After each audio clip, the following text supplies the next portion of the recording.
Welcome back to Difficult Conversations.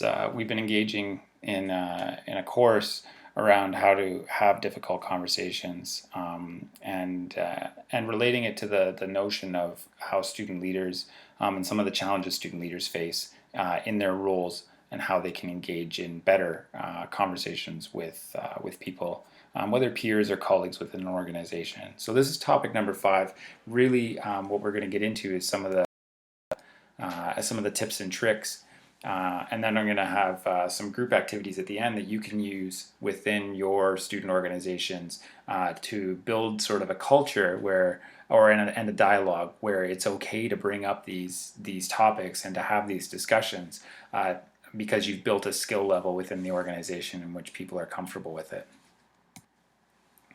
So tips and tricks. I think some of these we've chatted a little bit about in the last session, but the notion of seeking permission to provide feedback. So getting down to it, you want to be able to be in a space, or you want the person to be in a space where they're in a physical space where it's okay, but also B, where they're in a mental space where it's okay. And being comfortable with the person say, actually, no, now is a good time. Do you mind if we do this at a later date? Recognizing that if they continuously put it off, that at some point in time you're going to have to sort of put your foot down and say, actually, I really need to get to this today, or I really need to chat with you right now. So let's make some time for it. Okay. Doing so in a neutral site is a great idea. Finding a way to do it in a site that's neutral, but also isn't threatening. So your student organization office, maybe people may be coming in and out of there all the time. Doing it in the middle of a crowded coffee shop may not work. Doing it or having that conversation at a site that in any way would not be considered neutral, where the other person's on the defensive, wouldn't work. And you also want to make sure that you've got things set up so that you're able to engage and look at each other throughout the conversation without distraction. Tell them that you have feedback to give them, and as I mentioned, ask if it's an appropriate time or place. As we've chatted about, don't dive right in. So the notion, you want to find a balance. You don't want to sort of beat around the bush, but at the same point in time, you want to give them the opportunity to brace themselves for something that might be potentially embarrassing to them. So you don't want to just sort of go right there with it. And if you're delivering feedback on somebody's performance, it's often a good idea to find some positives within their performance so that you can spend some time building them back up after you've delivered the negative feedback. Most people talk about the notion of a compliment sandwich in these situations, or finding a positive, then dealing with the negative, and then dealing with the positive.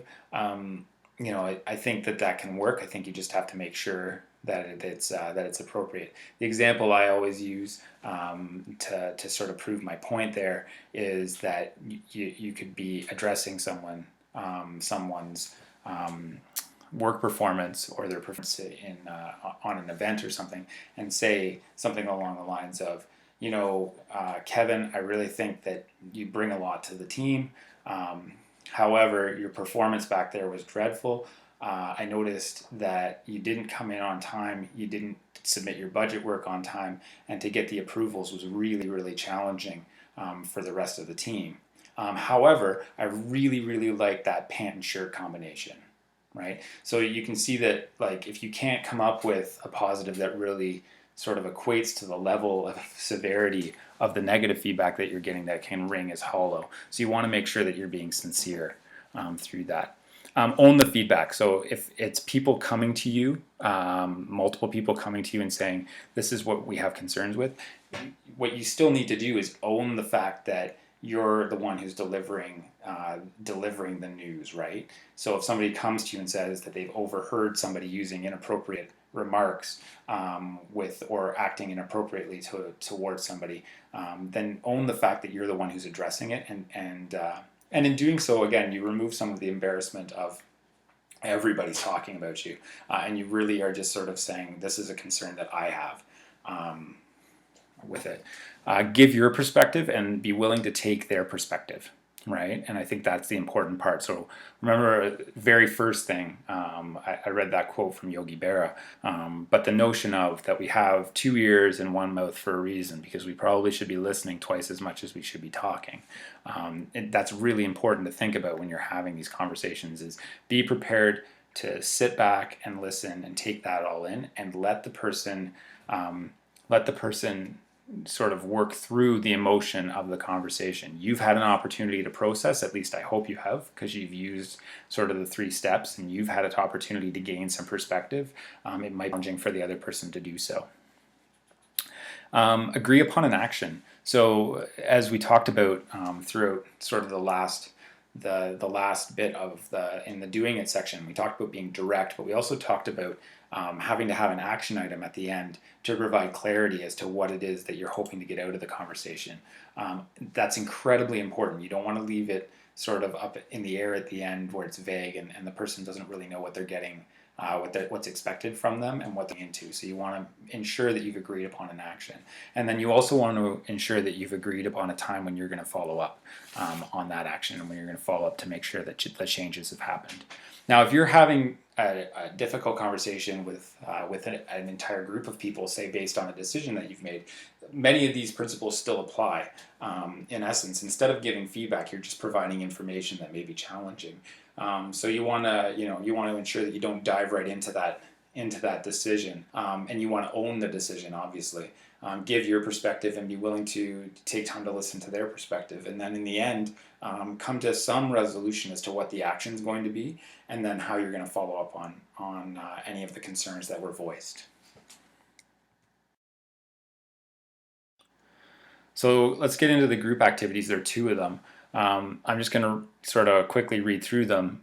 You can use take a copy of the slide and work with that. Pause the video so you can copy it down. Or what I'll do is I'll take these slides and copy and paste them also into the course outline, so that you have those there and you can copy and paste the text out of them. So activity number 1 is arranging the room.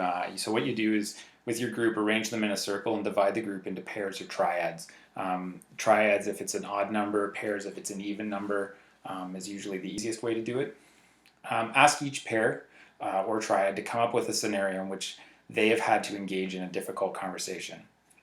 It can be from any context, so it can be personal, professional, formal, or informal. It can be within the realm of student leadership or not. So it's a difficult conversation that they've had to have with somebody. It could be a roommate, etc. Ask the groups to then decide who will play which role within that conversation. So you'll need somebody who's going to be sort of the initiator, and someone who's going to be the responder. And if it's a triad, then you want a person who will sit as an observer within that group, right? Now what you're going to do is you're going to get each group to take their scenario and pass it one group to the left. Okay, so they're going to be acting out a scenario that neither one of them has a stake in, neither one of them has a history in, and so it's going to be fresh and new for them, right? Give them an opportunity to read through the scenario, and then have them act it out. And then once they've done it, have each person reflect on how it went, and then you can repeat it if you want, and either pass again to the left or pass to the right, and have them flip roles, obviously, within that. Okay, and what you want to do when you're getting them to reflect is you want to ask them questions about what did the person who initiated the conversation do to make it more comfortable? Did you feel heard? Did you feel that you had an opportunity to express all your concerns? Did you feel that you came to an appropriate resolution? Those types of questions, right? Do you now feel more comfortable engaging in a difficult conversation? So activity number 2 is a case study rather than a role play, and that's because often what I find is that there are people within a group who don't learn well using the role play scenarios, and would do much better in written format. So this is the case study. Hypothetical, again, you can change it as you wish. The sociology course union is planning a large-scale event. With 3 weeks left before the event takes place, there's growing discontent between members of the organizing committee, and the VP Finance. A member of the committee approaches you, the president, to complain that there's been a significant delay in issuing checks for deposits, signing off on purchase orders, and confirmation of the total event budget.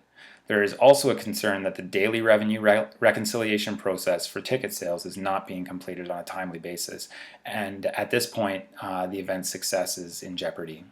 So you're going to get to do is you're going to get them to respond to some questions. So as the president of the organization, you feel the need to approach the VP Finance with the concerns. What's your approach? As the president of the organization, how do you respond to the concerns with the member of the organizing committee? And then how does your response vary depending on the outcomes of your conversation with both of those people, right? And I think the other thing that you can do is you can flip the script on this one completely, and you can get people to act it or to write their response as the VP Finance. How would you respond to this being brought to you, and then use that as a reflective opportunity. So if this is your response, how would that in essence raise some tension and create a more difficult conversation or a more challenging outcome? So that's it for the course. You got one more quiz left to complete at the very end of this, which will be a short one, obviously. So thank you very much for your time. I hope it was helpful. Hope that you were able to learn and reflect on your own your own practice in terms of having and engaging in difficult conversations, and you learned that 3-step method, which I think will help you in the future. So again, thank you very much, and best of luck.